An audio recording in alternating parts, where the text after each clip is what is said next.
밀당백 이번 순서는요, 밀리터리에 대한 흥미로운 스토리와 지식을 알려드리는 밀리터리 썰전 밀전입니다. 자, 이번 주제는요, 키워드로 보는 이 전투기에 관한 재미있는 사실들에 대한 이야기를 나눠보도록 하겠습니다. 바로 낭만의 시대입니다. 전투기 하면 최첨단이고 뭔가 이제 무인 항공기가 등장하고 있는 거에서 갑자기 전투기와 낭만은 조금 이렇게 잘 안 맞는 것 같아서요. 낭만은 원래 옛날 얘기잖아요. 옛날엔 좀 낭만이 좀 있었어요. 아, 그럼요. 그거는 맞습니다. 제가 아까 말씀드렸잖아요. 네. 저기 뭐 하늘의 기사다. 기사도 지키고 막 이런 거. 또 적기를 격추시키면 예. 파일럿이 탈출하는 경우가 있어요. 근데 처음에는 적 파일럿이 탈출하면 동료기들이 파일럿을 죽이려고 하거든요. 근데 적 파일럿을 못 죽이게 주위를 빙빙 도는 그런 파일럿도 있었어요. 근데 이것도 어디까지나 전쟁 촉기입니다. 나중 가면 제일 먼저 파일럿부터 죽여요. 아니, 그렇지. 아니, 그 살아난 파일럿이 다시 적의 전투기를 네. 몰고 올 수 있는 거니까. 또 이런 것도 있었어요. 네. 적 파일럿이 이제 자기 전투기가 추락하니까 네. 뭐 뚜껑 들고 탈출하려고 할 거 아니에요? 네. 옆에서 쫓아가면서 보면서 빨리 탈출하라고. 뭐. 근데 이것도 전쟁 촉입니다. 나중에 가면은 떨어지는데 쫓아가서 또 쏴요.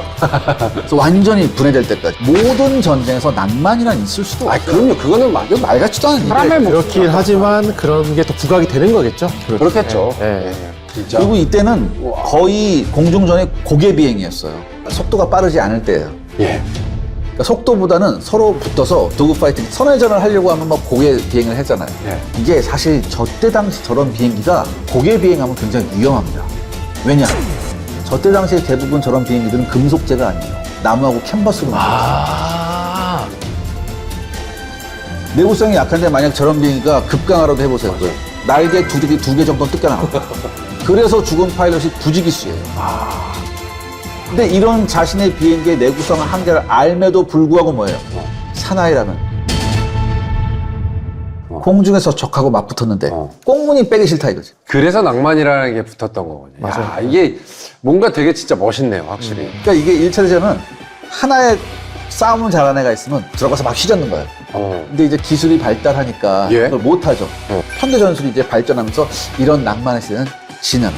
그때는 말 그대로 진짜 주먹 대 주먹으로 싸우는 느낌이다가 이제는 뭔가 전술이라는 게 생기고 작전이라는 게 생기니까 조금 달라지긴 했겠죠. 근데 옛날에 이렇게 목숨을 걸고 싸우는 전쟁에서 이런 기사도 정신이 있었다는 게 참 낭만의 시대, 이런 게 진짜 좀 멋있다라는 생각이 들면서도 그게 그렇게 오래 갔을까 하는 생각이 또 들기도 하고요. 항공기, 전투기의 기술적 한계. 네. 그다음에 또 하나는 이제 그 당시 사회적 분위기, 그러니까 문화 같은 게 함께 작용하면서 나타났던 것 같습니다. 일단 속도도 느려요. 최대 200km 미만이니까. 근데 지나가면 서로 얼굴을 볼 수 있는 거예요. 그럼요. 그건 되게 커요. 서로 딱 보니까 너에게 나도 리스펙트 뭐 이런 게 생길 수도 있는 거고, 기관총도 뭐 한정 내지 두정, 그다음에 취약한 구조. 일단은 파일럿이 힘듭니다. 그걸로 막 이렇게 공비행하고 막 이렇게 하는데 마스크도 없잖아요. 목숨을 위협받는 경우가 많다. 그러니까 힘든 거를 서로 알기 때문에 약간 서로에 대한 리스펙트도 당연히 생길 수밖에 없는 거고, 예. 또 하나는 뭐 레이더 이런 것도 없고 단독에 대한 어떤 그런 1대1로 싸우는 게 많았단 말이에요. 그러다 보니까 무섭게. 내가 혼자 한 기의 비행기를 상대할 수도 있지만 여러 대의 비행기를 상대할 수도 있잖아요. 이게 하늘로 날아가는 것 자체가 뭡니까? 모험하는 거 아니에요? 그러니까 뭔가 그 모험가의 이미지가 계속 강조가 되면서 그 중세의 기사도 마찬가지잖아요. 더군다나 당시에 파일럿들 나이가 20대 초반입니다. 10대 후반에서. 그럼 뭐야? 피가 끓잖아. 그렇지. 적 4대가 있으면 내가 딱 하면서 오늘 내가 죽는다. 그래서 쫙 가는 거죠. 네가 죽든지 내가 죽든지 하겠다 이러면서. 가장 먼저 죽죠. 1차 대전 초반 같은 경우는 이 전쟁이 영광스러운 전쟁이다라는 인식도 많았었고, 물론 그게 뒤로 갈수록 없어지긴 했지만 예. 여전히 그런 낭만적인 환상이라는 게 공중전에서는 존재했던 것 같아요. 왜냐하면 제가 봤을 때는 새로운 영역이잖아요. 하늘을 나는 거예요. 서로 간에 하늘을 나는 자부심이 공유되어 있었고, 육지에서 하는 서로 피 튀기고 막 그런 더러운 진흙탕 같은 참호전이 아니라 우리는 뭔가 정정당당하게 딱 붙어가지고 깔끔한 뭔가 싸움을 한다. 그러니까 이게 서로 간에 뭔가 그런 자부심을 공유를 했다는 게 큰 것 같습니다. 그리고 비행 환경도 안 좋다 보니까 아까도 이야기했지만 적군이지만 공정업계 신성한 역할을 하는 사람으로서 서로 이해하는 어떤 그런 동료의식. 또 심지어 적인데 굉장히 잘해요. 네. 존경하기. 동경해요 또. 예. 그리고 이게 이제 이미지 메이킹이 또 되는 겁니다. 특히 이제 대중매체에서 이걸 이야기를 하는데 1차 대전이 너무 참혹하고 비참하잖아요. 대화시켜야 되는 거고. 그래서 영웅 써서도 만들어줘야 되고. 근데 그런 정정당당하게 싸우다가 비극적 죽음을 맞이한 파일럿, 에이스의 이야기들은 너무나 이제 이야기하기 좋은 소재인 거죠. 이런 파일럿들의 이야기가 더욱더 낭만적이고 극적으로 묘사가 되게 됐고 국가에서도 이걸 이용을 하는 겁니다. 파일럿들의 위대한 업적들을 국가의 자부심으로 연결시키려는 노력을 계속해서 결과론적으로 파일럿들은 낭만적인 전쟁을 했다. 이제 이런 것들이 많이 퍼지게 되는 거죠. 그렇네. 대표적인 파일럿이 있었다고 한다면 붉은 남자. 붉은 남자. 만프레드 폰 리트호펜. 네. 그 사람이 뭐 어마어마한 사람입니다. 네. 1916년부터 18년 동안 예. 80대를 넘게 격추했어요. 그러니까 이 1차 대전 통틀어 1등입니다. 지금은 전투기가 다 색깔이 약간 하늘색 계통에다 회색 계통 잘 안 보이게 인지성. 근데 이때는 안 그랬어요. 나야. 이게 굉장히 중요했습니다. 바로 관우야 적토마 타고. 그렇죠. 만프레드 리트호펜. 별명이 붉은 남자예요. 자기 아기가 있었습니다. 예. 포코 DR1이라고. 이거를 새빨갛게 칠해요. 그래서 딱 뜨면 다 보는 거죠. 헉! 붉은 남자 떴다. 공포잖아요. 그때. 도망가기 바쁘죠. 워낙에 유명한 사람이니까. 그러니까 이 사람 편대기가 전부 다 이제 새빨간 걸 다 칠합니다. 누가 누군지 몰라요. 모르게 누가 누군지 모르게. 누가 누군지 모르겠는데 빨간색이면 무서운 거죠. 그렇죠, 그렇죠. 어디서 봐도 눈에 확 띌 수밖에 없는 빨간색인데요. 이 사람이 16년 11월에 영국군 에이스였고 상대 에이스하고 이게 아마 그 세계 타이틀 매치였어요. 거의 그런 거죠. 예, 세계 타이틀 매치였는데 여기서 이기면서 이제 명성을 얻죠. 그러고 나서 아라스 전투라는 데서 1917년에 이 사람이 나가는데 여기서 이 영국 전투기를 대량으로 격추시키면서 또 한 번 영웅으로 등극하는데 사실 이건 지형적으로 독일이 너무 유리했었어요. 왜냐하면 여러분 1차 대전 때 독일하고 프랑스하고 싸우잖아요. 네. 동쪽에서 떠오르니까 이 독일군 전투기들은 태양을 등지고 가는 거예요. 시야 방해가 확실히 있었겠구나. 그렇게 했고요. 하지만 이 사람도 운이 다합니다. 1918년 4월에 전투 도중에 이제 총격을 받아서 사망하게 되죠.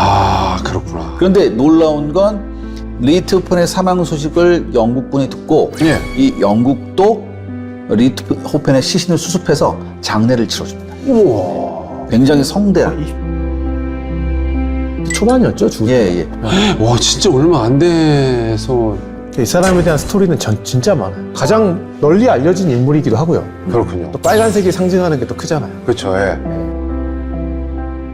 다른 나라에 또 에이스들은 없습니까? 미국 최초 에이스 에디 리켄베커라고. 리켄베커. 또 연관인 사람.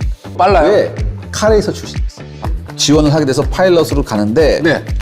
1918년에 혼자서 독일 전투기 2대를 격추하고요.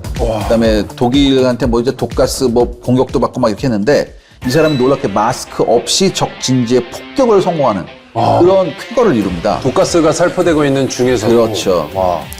그래서 뭐 당시 미군 기록으로서는 이 사람이 26대가 최고 기록이에요. 미국에서만큼은 에이스 오브 에이스라고 불리고 네. 이 사람이 나중에 이제 2차 대전 때도 참전을 합니다. 예. 근데 이거 추락 사고를 당하죠.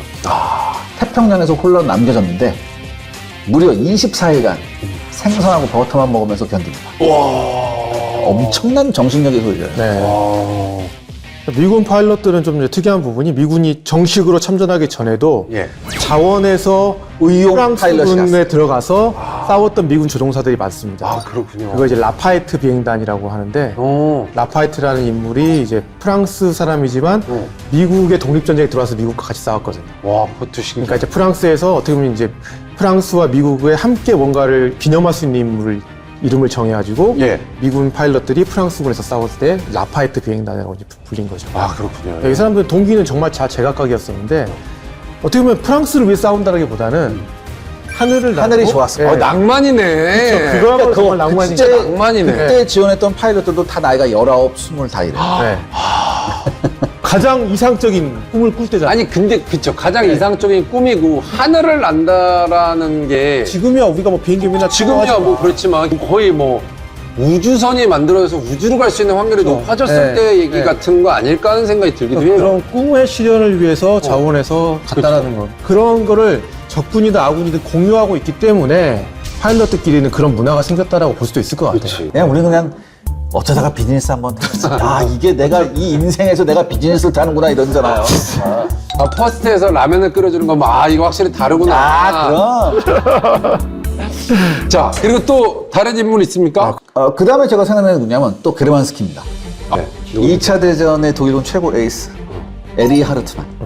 제가 지금 정확한 대수가 갑자기 기억이 안 나는데 적어도 350대 이상 격추합니다. 대신 이 에리 하르트만의 대부분의 전과가 독소전, 소련 전선에서 아직은 미숙했던 소련군 파일럿들하고 붙어서 이룩한 전과이지만 그럼에도 불구하고 어마어마한. 그럼요. 동등한 전력이 아니더라도 300대가 넘는다는 거예요. 그리고 나중에 이 사람은 전쟁 후반기에 영국과 미국 전투기하고 붙어서 7대를 떨어뜨립니다. 그러니까 이 사람 검증된 거고 더군다나 이 사람은 여러 번 격추당해요.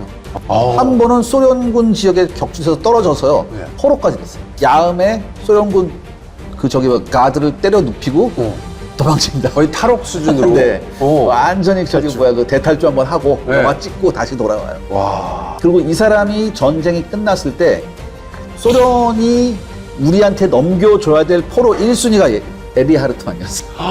그 정도. 네, 그래서 진짜 연합군이 넘겨줘요, 소련한테. 넘겨줘서 굉장히 모진 고문 받습니다. 꿋꿋이 참아내고 결국엔 본국으로 소환이 돼서 나중에 서독 공군에 들어가요. 서독 공군에 들어가서 대령까지 진급을 하면서 후학들 양성을 했던 회사예요. 어떤 전투기였습니까? 이 전투기는? 메사시미트 109 탔었죠. 그래서 이 사람이 타는 메사시미트 109는 굉장히 공포의 대상이에요. 그 독소전에서는 주로 저공에서 많이 싸웠어요. 근데 원래 이 메사시미트 109가 고공에서 좋거든요. 그래서 저공에서 하면서 처음엔 메사시미트 109가 굉장히 고전을 했는데 발전형이 나오면서부터 이제 이 에리 하르트만이 실력을 발휘합니다. 이 메사시미트 109는 7.92mm 기관총 2정, 20mm 기관총 2정이었습니다. 기관포 2정이었는데 이게 어떻게 바꾸냐? 7.92mm 기관총 2정에다가 그 프로펠러 돌아가는 그 동축 있죠? 동축에 20mm 기관포 한 정으로 바뀌어요. 그러니까 처음에 일선 파일럿들이 이거 화력이 약해지니까 싫다. 그치. 에리 하르트만 달랐습니다. 20mm 기관포 하나가 날아가니까 기체가 가벼워진 거예요. 기동이 훨씬 좋다. 난 이게 더 좋아. 그래서 얘를 타고 올라가서 신형을 타고 올라가서 엄청난 전과를 올렸어요. 그러니까 그런 생각 끝과 마인드를 가지고 우리가 항상 하는 말. 싶지 훌륭한 목숨은 연장을 탓하지 않아.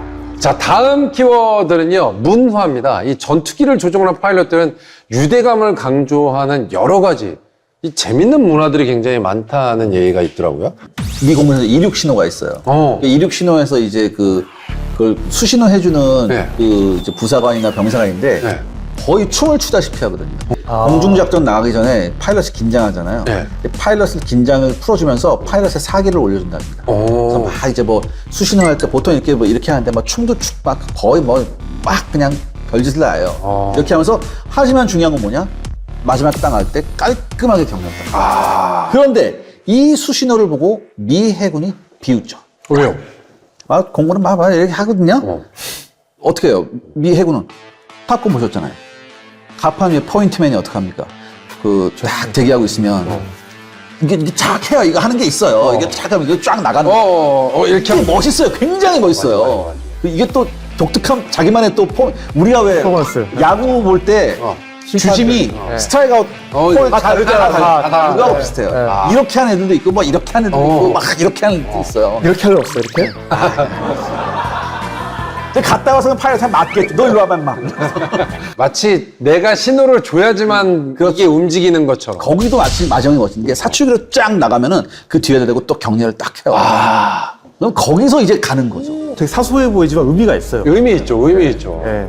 야, 너무 신기하다. 그러니까 이게 사실 그냥 되게 지금 긴장될 수 있고 딱 정적인 상태에서 보낼 것 같고 뭔가 그런데 그게 아닌 뭔가 그래도 저렇게 좀 즐겁게 긴장감을 떨어뜨릴 수 있는 뭔가 있다는 것도 좋은 문화 아니겠어요? 그렇죠. 그렇기 때문에 문화라고 할 수 있는 거고, 그런 것들이. 맞습니다. 근데 그 다음에 피니 문화라고 해서 피니 플라이트, 마지막 비행할. 우리나라 공무원 분들도 좀 하신다고 하는데 마지막 비행이 끝나면 동료들이 이제 물대포를 쏴준대요. 아, 이거 보통 이제 F1에서 우승하면 카레이싱에서 우승하면은 저런 걸 많이 하지 않습니까?